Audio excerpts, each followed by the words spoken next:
Ezekiel 22. So God lists out the sins of Israel, and it's many.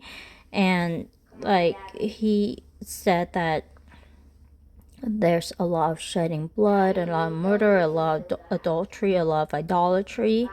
And right here, he lists some even examples of people just committing sin during sexual sin, even during menstruation, violating daughter-in-law, sexually abuse sisters.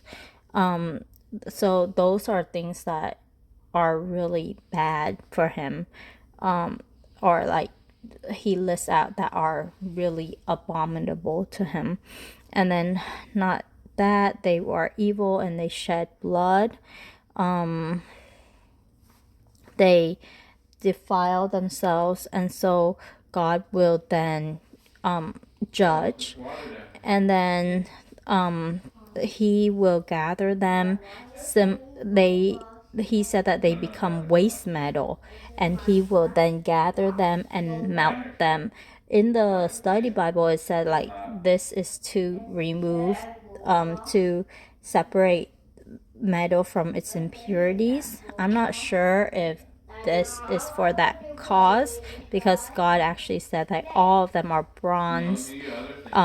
They are waste metal, and so he will blow on, they will go through the fire of his wrath.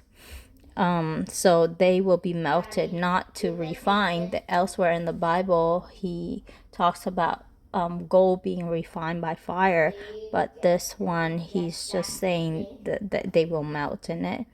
And then after that, the priests, he talks about, are unclean. Leaders are like wolves. The people practice extortion and committed robbery, oppress the poor and needy.